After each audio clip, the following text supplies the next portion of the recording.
What's up guys, Redmi is all set to launch its new Redmi K30 series for the year 2020 and it is starting the 2020 with a bang. The Redmi K30 coming on December 10 will be powered by the freshly announced Snapdragon 765G chipset, which is the GPU boosted variant of the Snapdragon 765 chipset.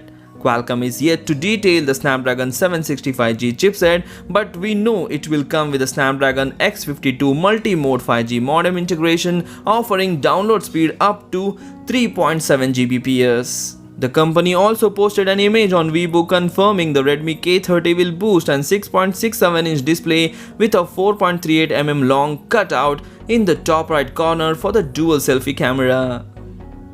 Additionally, the company confirmed that the back of the Redmi K30 will be made of frosted glass and there is also text on the left side of the cameras confirming the phone will come with a 64MP main camera, which according to an industry tipster is the Sony IMX686 sensor paired with the 8MP, 5MP and 2MP modules.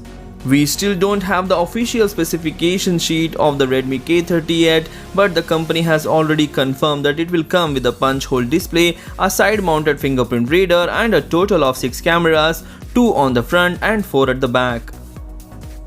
The smartphone officially confirmed to come in the purple shade, but a live image that has surfaced reveals the phone will also be offered in a red gradient. The phone is expected to come in a price range of $400 to $500 in the international market and 28,000 to 36,000 Indian rupees. The phone will be available for purchase in the month of January or February 2020 worldwide. So these are the details we know so far about the Redmi K30 series. If you like the video, please hit the like button and do share this video among your friends. Thanks for watching. Take care. Bye bye.